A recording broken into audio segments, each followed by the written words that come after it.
Welcome to the East County Sports Report. I'm Ramon Scott, and I'm joined as always, EastCountySports.com's Dave Dickens. Dave, a great week of high school football is coming up. We got a great matchup in the Grossmont Valley League to start us off. The Granite Hills Eagles, ranked 9th in the county, are going to take on the Grossmont Foothillers, two undefeated teams in the Grossmont Hills League after the Eagles had that terrific 30-27 win over the Steele Canyon Cougars last week. The Foothillers open 1-0, and they're going to take on Granite Hills, also 1-0. Grossmont beat Valhalla 41-7. They're starting to get back on track. Yeah, I was fortunate to be out at that Granite Hills Steele the tail end of the game, as I got to see an earlier game of Christian and Mira Mesa, which we'll get to later in the show, but that was a great one in itself. It had some fantastic plays. But the Grossmont Steele, I mean, to get there in the second half, for Chris Ostring, he sailed one over to the left corner to James Johnson. As a matter of fact, I think James Johnson was right about here when he made the catch, and we did get the shot, by the way. Just like we talked about earlier, the amount of receivers that he has to go to now. You know, you were mentioning Retterberg, you were mentioning, we were just talking about Johnson. But I think the key to beating Grossmont, I think they need to hone in on their running game. They weren't able to do that as successfully as some of those beautiful passes from Ostring, and of course he's been fortunate too to get the blocking, and he gets the short runs into the end zone. But I think that they need to just provide him a little more protection, open up some holes, and I think the offensive line is capable of that. But I think that that'll be key in defeating the Foothillers, is getting that running game going. Yeah, you look at the computer ratings for this game, and it kind of has Granite Hills favored a little more by a little more margin, I think, than should happen on Friday night. Grossmont, they snapped a rare 4-game losing streak with 31 points in just a couple of minutes. Jamie Odom had 4 TDs in that span, and senior lineman Cameron Sanderlin forced and recovered a fumble, while Will Turner had an interception against the Norsemen. So I think that we're expecting Grossmont to return to form, if you will. This is going to be such a tough game for Granite Hills. Grossmont is hungry because of their current win-loss record and their perception that they've underachieved so far. I agree with that, but I think that on that same token, I think, as we were speaking with Noah earlier, there are those naysayers that are, Granite, they really haven't played anybody of significance yet, which I kind of disagree, because they played Steele Canyon, and with that win at Steele Canyon, I believe their defense, their special team, all 3 phases they won in that game. And I think if they play with that same intensity against Grossmont, it's going to be a long night. Well, their ranking is well deserved. They've moved into the polls by the writers, and also they've moved into the higher rankings in the computer ratings. So I think that says that the Eagles have arrived, and that's why they're expected to win this game on Friday night on Grossmont's home turf. I'm going to have to give Grossmont a big chance to spring the upset, but I've got the Eagles winning this one by 1 score. Yeah, and I'm going to have to agree with you on that one too, and say by 7. That'll be the Eagles. Dave, the Jack Dale Cup will be on the line on Friday night as the West Hills Wolfpack host the Santana Sultans. The teams are going to meet for the 30th time on the football field. The Wolfpack has won the last 6 meetings to take charge of the series. They've owned the series really 22-7. For West Hills, this might be the rivalry might be back on with the Sultans after they took that loss to El Capitan 2 weeks ago. That's their other rival, but now don't forget about the Sultans. I mean, they're not going to necessarily catch the Wolfpack napping after West Hills beat El Cajon Valley last week. Yeah, I think from what I heard from a lot of the players, in particular their quarterback, Jordan, he was mentioning that the El Cap rivalry has kind of overtook the Jack Dale Cup a smidge for a variety of reasons. But he still does see lots of rivalry in this one as well. And maybe that's due to how many times West Hills has actually come away with the cup. And I think with Santana, I think this is more than just a rivalry game. I think that they have to win this game. This is one of those, it is a league game. They just didn't have the manpower, I think, and just played a better team last week. And I think that Santana really needs to, and I'm sure they're practicing it, I think they need to come up big against West Hills. But I think that's going to be a tough task because West Hills is one of the top defenses in the conference. Yeah, last week against Mount Miguel, I want to note Santana's sophomore quarterback, Drew Temple, came into the game. He completed 11 of 19 passes, so we're going to be on the lookout for the younger Temple now in the future. We're still waiting for things to get healthy over there in Santee. But for West Hills, in its win over El Cajon Valley last week, junior Isaiah Fusel rushed 5 times for 107 yards and a touchdown, while Jordan Young passed for 2 scores and ran for another. Get this interesting tidbit out of the Wolfpack, Dave. Junior Cole Klingerman, he caught a touchdown pass, and his brother Kip scored on a blocked field goal return. Well, that's unique enough, but listen to this now. West Hills freshman Braden Oberg, he scored his first varsity touchdown on a run, while his senior brother Trent had an interception on defense. Oh, brother. You know what? And just to add, and I know we're talking about West Hills right now, how about the play of the week and actually made the PPR? How about the ball that was just sitting there, the whistle was never blown, and El Cajon Valley takes it in for a score?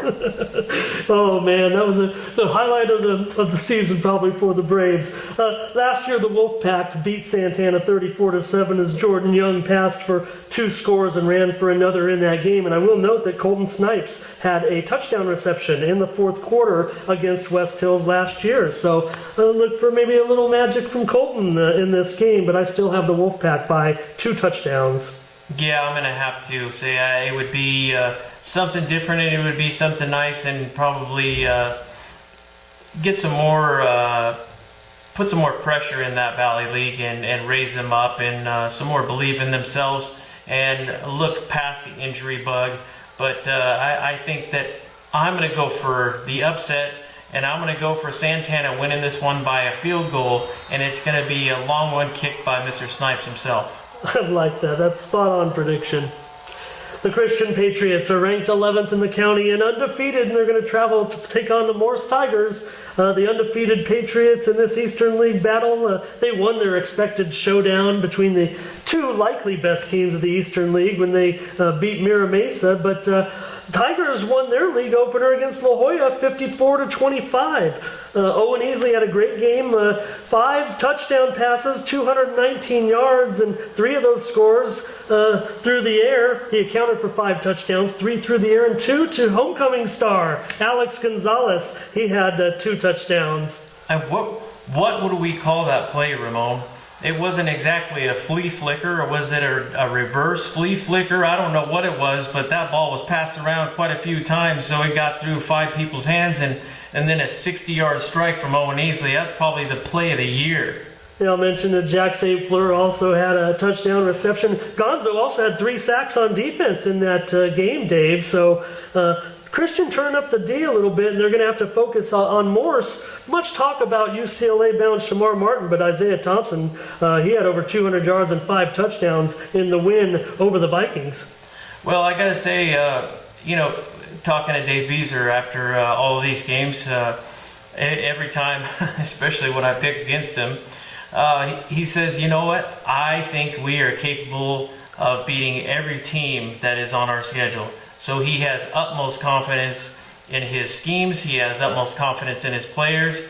And he preaches it on the sidelines. And they're complete believers. Owen and Gonzo definitely echo the same thing.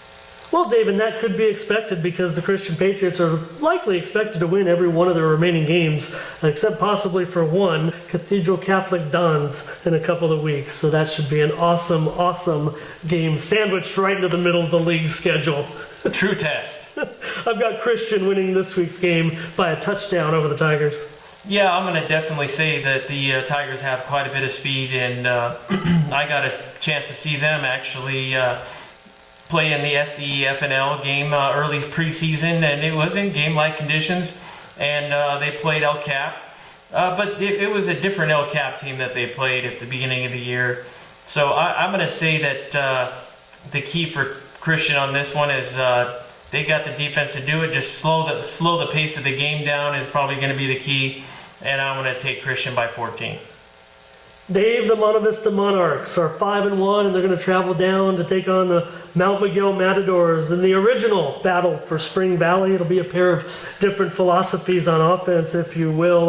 Jamon McClendon continues to move up the county's all-time rushing ranks after he gained over 250 yards last week. Jamon moved into 7th place on the county's all-time rushing list. He passed, get this, my former roommate for a summer, Justin Green, who was at USDHS and now is a coach with the Montana Grizzlies, his alma mater. McClendon could move into 4th or 3rd all-time with just one of his regular performances this week against the Matadors. It's quite unlikely he will ever catch all-time section leader Royce Freeman at 7,600 yards, but Jamon's moving up the charts. Yeah, speaking of Freeman, I mean, he's done a fantastic job in the NFL now. Quite the back for one of my favorites, but we'll get into that later. And I'm sure that our own Carl Danielson even remembers quite a few matchups against the Monarchs and vice versa. I'm really impressed with what Mount Miguel is doing with that program. And I think they're only going to get better. And it starts with JD at that quarterback position. Just the way he stands in there and he stands his ground. He's got a pair of legs as well, but I still consider him more of the pocket passer. And he's got a rocket arm, and the accuracy that he's passing with, I think he's only going to get better. And he's only a sophomore. So, and what was it, 400-something yards that he threw for? Yeah, and that's who the Monarchs are going to have to defend. Now, the Monarchs' defensive backs and defense has proven they can handle some pretty wide-open passing offenses. This one's going to be another one. JD racked up 414 yards passing last week, including 3 touchdowns and over 200 yards to emerging junior star Jaheim Allen Pompey, who finished with 11 catches overall, and he also had an interception on defense. And senior Larry Yazagiri had 8 receptions and 2 touchdowns for the Matadors. So the Matadors, I've touted them this year as a team on the rise. Their record doesn't show it, but what looked like at the beginning of the season would be a mismatch is going to be a little bit closer this Friday night. I fully believe that too, and I think it starts at the top, and I think that their head coach Troy Starr is definitely. I think he's getting them to believe in themselves more. They're starting to pick up the program and the schematics that he's laid out for them. When I saw them the first practice of the season, they were having a little struggle picking up some of his quirky little plays that he likes to utilize. And of course, he even told me to turn my camera off. Nice. During some of these, he said, "Hey, we can't be sharing this with our opponents," and it was all in good fun. But Larry really, I talked to Larry for some time and Jacob, and they wholeheartedly believe in what Troy Starr is selling, and they believe that they can definitely make the playoffs this year. And looking at how they play, I think they are a team on the rise, and I think that Hamamoto and his boys. I don't think they have their work cut out for them, but I think they need to be at the top of their game, especially defensively against this high-powered offense. I don't think the Matadors will need to rely so much on JD in the years to come as the program builds and they can establish more depth in certain areas, including in a running game. But that being said, I've got the Monarchs winning this one by 3 scores. Yeah, I think it's just too many weapons as far as the Monarchs go in all 3 phases of the game. Even McClendon, he's probably going to carry the rock at least 30 times, probably score 2 or 3 touchdowns, maybe even more, and that he is a man among boys, and I'm going to take Monte Vista by 14. The Steele Canyon Cougars are going to take on the El Capitan Vaqueros and a couple of Grossmont Hills League teams looking for their first victory after last week's game where Nathan Barnett rushed for 143 yards and a touchdown. Kenneth Watson rushed for a pair of scores in the Cougars' loss to Granite. Senior Valone Martinez had the big catch that puts Steele in scoring position. They played a great game. Everybody knew it was going to come down to the wire. That matchup always does. The Eagles got the best of the Cougars last Friday.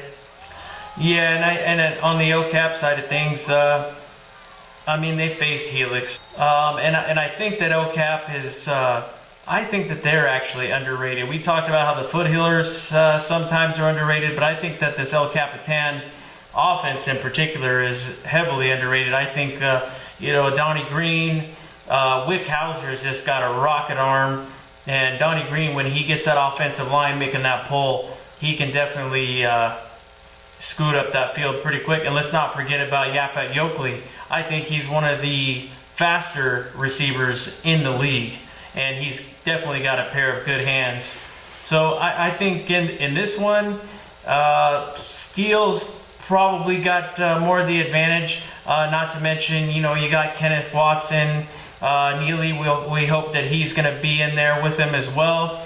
And Barnett can throw the ball. He can also run. So I think that in all phases, Steele Canyon will probably take this one by 7. But I think don't count Burner and his boys out, because I think they're on the rise as well. Yeah, Wes Neely was in for Steele Canyon last week. He scored a touchdown. The key for the Cougars was, and it came back to haunt them once again, 3 turnovers to 0. They were the better team offensively last week, it seemed, Dave, against the Eagles, but that's just the way it worked out. El Capitan, you mentioned it, they were destined to be overmatched with the Scotties in that game, but it was Hauser's quick strike response. After Helix went right down and scored, El Capitan looked like the team that, hey, we'll just score at will on these guys, when Hauser threw a long pass to Jeff T. Reyes, and that stunned the Scotties, but Helix eventually got the win. The Cougars lead this series 5-3, including 3 straight. Steele won the season finale last year, 28-7. Watson rushed for 161 yards and a score in the game, but you mentioned Donnie Green. He had a 68-yard touchdown in that one, so they have to keep their eye on him. The Valhalla Norsemen are going to travel to face the number 3 ranked Helix Highlanders. Dave, Helix has moved up to number 3 now in the county after a couple of notable upsets in the rankings last week. Elion Noah had 5 touchdowns and over 300 yards, and Xavier Hamlet showed his big playability in that game against the Vaqueros. He had an interception late in the first half for 34 yards and a touchdown. Helix has won 8 straight meetings. They lead this series 37-5-2. Helix will win. Yeah, I'm going to definitely say, unfortunately for Valhalla, they're in a, let's just call it a rebuilding process, and I think that Helix by multiple scores. The El Cajon Valley Braves are going to host the Castle Park Trojans Friday night in a competitively matched game. I've got to tell you this, Dave. Right now, of course, these are a pair of programs currently fighting the laws of attrition when it comes to varsity football, but Castle Park's had to forfeit a pair of games already this season, but note they also have a pair of impressive wins. And while the Braves are winless, they're just a few notches below the Trojans in the official computer ratings, just 3 spots below them. Throw in a home field advantage, I'm going to call this a closer game than people are expecting. Yeah, and that's talking many times each week to Coach Osborne. He seems very upbeat, and the kids are buying into the culture. He's trying to build them not so much on looking at the scoreboard so much, but succeeding on the fundamentals of football. Like everything that he's teaching them, he wants them to be a master of their craft and a master of their position. Then we'll worry about how many points we need to score. So I think he's on the right track, and he's got a couple of veterans to echo that, like Brandon Robinson. He's been taking care of things for 4 years now over at the El Cajon Valley side. And you know what? I'm going to go out. They scored 13 points last week. They saw the ball sitting on the ground, and they had the mind to take it to the house. I think that they're one of those teams that I don't think they're going to go winless, and this could very well be the game that they win. Let's take the Braves by 3. Yeah, Dave, might have been the wackiest play of the year, but it also may have been the play of the year for the Braves. It was a screen pass that was deemed to be a backwards pass. And so the ball's sitting there on the ground, the players are standing there, and you kind of see Johnson kind of pick up the ball, but then he stops, and then after some encouragement from the coaches, they're like, and he picks up the ball and starts running, and before the Wolfpack players could figure out what was happening, they take off after him, but Clarence Johnson, only a sophomore, look out for this guy, because he had another touchdown also in the game. It was ruled a pass in the stats, but when this happens, that's a run, folks. The ball is traveling backwards. So this should go down as a 75-yard run for Clarence Johnson. He also caught that touchdown pass from Atlantis Seduce later in the game. You mentioned Brandon Robertson. He has 10 receptions this season. So I like that you had to call an upset on that, and I'm going to bring one out of the history books for you as we start to wrap it up here. The Braves and the Trojans last met in the 2005 CIF Division II quarterfinals. We know how great that El Cajon Valley team was. This game, though, occurred only after several Castle Park parents filed a lawsuit after CIF ruled that 6 of their wins would be declared forfeits. Well, at the time, at least 3 forfeits made a team ineligible for postseason play. A Superior Court judge allowed the Trojans to play their playoff games, but the Braves had the final verdict behind Abraham Muhazy.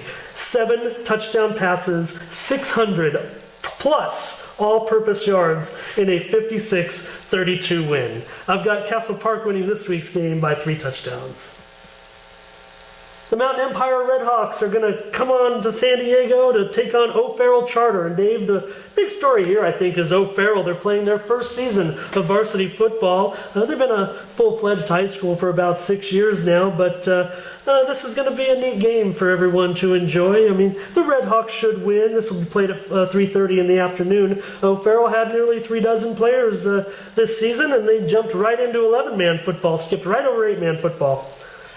Yeah, we don't know too much about them yet, and I'm sure that what film they were able to grasp onto, I'm sure that the Mountain Empire coaching staff with Don Rollins and also Coach Van, I'm sure they went through it with a fine-tooth comb. And I think after that heartbreaker last week, I think that's going to be the fuel that actually gets them to take care of these guys here. And like I said, we don't know too much about these guys yet, but I think they're looking at that league title. They want to win that league title, and this is at this point is a must-win.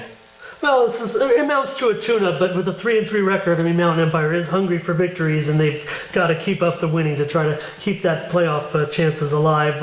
Last week, Esteban Castillo and Gabe Heidorn had touchdown runs in the first half, but they ended up losing a close game that came down to the finish, and the Hilltop made the stops and won the game by a touchdown. I've got Mountain Empire, though, winning this one this week by 5 touchdowns. Yeah, I think from just a little bit of information that we do have based on O'Farrell, I think that just the talent that the Redhawks have and at this level that they should win by multiple touchdowns for sure.